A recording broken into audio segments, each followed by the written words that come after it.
This is going to be difficult, but ഞാൻ എൻ്റെ 2 personal experiences ആണ് ഷെയർ ചെയ്യാൻ പോണത്. എല്ലാവരും നിങ്ങളുടെ വളർച്ച ആഗ്രഹിക്കുന്നവരല്ല. ഇത് എനിക്കും അത്യാവശ്യം പണി കിട്ടിയപ്പോഴാണ് പഠിഞ്ഞത്. ഇവരെ നെഗറ്റിവിറ്റി എത്ര നിങ്ങളെ ബാധിക്കില്ല എന്ന് പറഞ്ഞാലും ടോക്സിക് റിലേറ്റീവ്സ്, ടോക്സിക് ഫ്രണ്ട്സ്, ഇവരായിട്ട് ക്ലോസ് കോണ്ടാക്റ്റ് വെക്കുന്നത് നിങ്ങളുടെ ലൈഫിൽ ഇൻഫ്ലുവൻസ് ഉണ്ടാക്കുക തന്നെ ചെയ്യും. പലപ്പോഴും നമ്മളെ പിന്നിലോട്ട് വലിക്കുന്നത് നമ്മുടെ ശത്രുക്കളായിരിക്കില്ല, സ്ട്രേഞ്ചേഴ്സ് ആയിരിക്കില്ല. നമ്മൾ ഫ്രണ്ട്സ്, ഫാമിലി എന്നൊക്കെ വിളിച്ച് ട്രസ്റ്റ് ചെയ്യുന്നവരായിരിക്കും. നമുക്ക് നല്ലത് പറഞ്ഞു തരും, നമ്മുടെ കൂടെ സപ്പോർട്ടിന് നിൽക്കും എന്നൊക്കെ വിചാരിച്ചവരായിരിക്കും ചിലപ്പോൾ നമ്മളെ തളർത്തി കളയുന്ന ലൈഫിൽ. ഞാനിങ്ങനെ ചില ബന്ധങ്ങൾ കട്ടയ്ക്ക് പിടിച്ചിരുന്നു. അവർക്ക് എന്നെ കംപ്ലീറ്റ് ആയിട്ട് അണ്ടർസ്റ്റാൻഡ് ചെയ്യാൻ പറ്റുന്ന സാഹചര്യം വരുമ്പോൾ എന്നെ മനസ്സിലാക്കിക്കോളും എന്നൊക്കെ വിചാരിച്ചിരുന്നു ഞാൻ. പക്ഷേ ഉണ്ടായത് എന്താണെന്ന് വെച്ചാൽ എഫേർട്ട് ഇടും തോറും ഞാൻ അവിടെ ചെറുതായിക്കൊണ്ടേയിരുന്നു. അവരുടെ കൂടെ നിൽക്കും തോറും ഞാൻ എന്നെ തന്നെ ഡൗട്ട് അടിക്കാൻ തുടങ്ങി.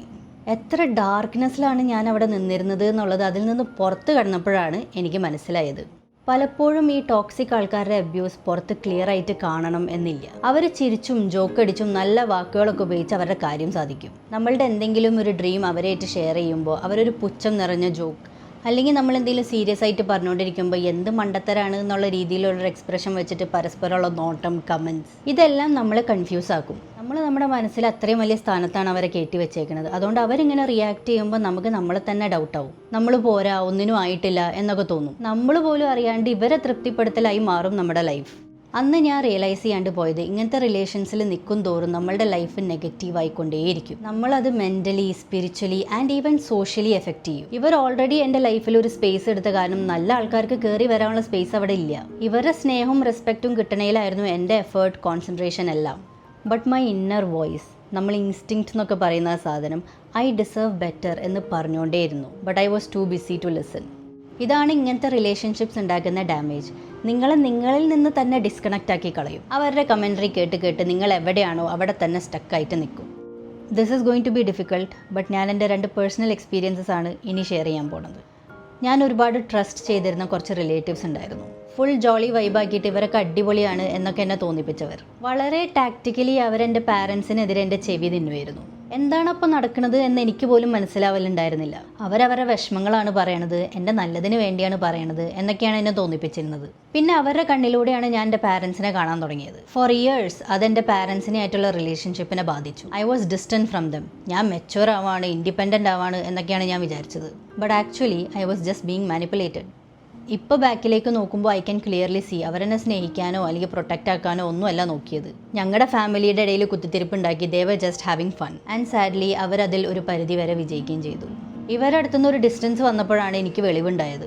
I could finally see my parents for who they were. എല്ലാ മനുഷ്യന്മാരെയും പോലെ കുറവുകളൊക്കെ ഉള്ള, എന്നാൽ എന്നെ ഒരിക്കലും കൈവിടാത്ത 2 പേർ.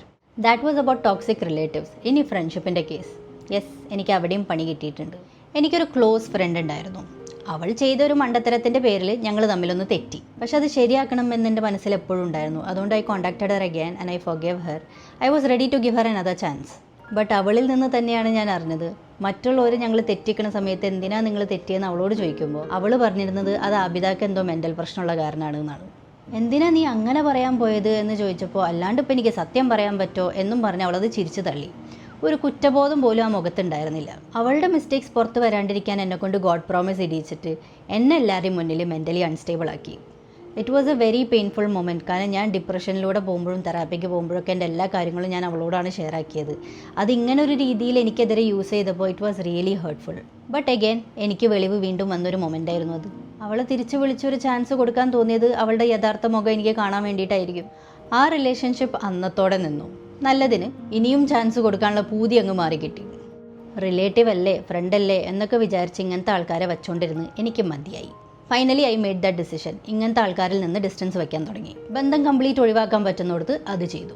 നമ്മൾ റിലേഷൻഷിപ്സിനൊക്കെ ഒരുപാട് വാല്യൂ കൊടുക്കുന്ന ആളായിരിക്കാം. പക്ഷേ ഇങ്ങനെ നമ്മൾ ഡിസ്ട്രോയ് ചെയ്ത ബന്ധങ്ങളിൽ നിന്നിട്ടാവരുതത്. റെസ്പെക്റ്റ് ഇല്ലാത്ത ലവ് മാനിപ്പുലേഷനാണ്. ബൗണ്ടറീസ് ഇല്ലാത്ത ലോയൽറ്റി അത് നിങ്ങളോട് തന്നെ ചെയ്യുന്ന ചതിയാണ്. ഇങ്ങനത്തെ റിലേഷൻസ് കട്ടാക്കിയപ്പോൾ എല്ലാം മാറി. എനിക്ക് എൻ്റെ വോയിസ് തന്നെ കേൾക്കാൻ ഒരു സ്പേസ് കിട്ടി. സ്വന്തമായിട്ട് ആലോചിച്ച് തീരുമാനങ്ങൾ എടുക്കാനുള്ള സ്പേസ്.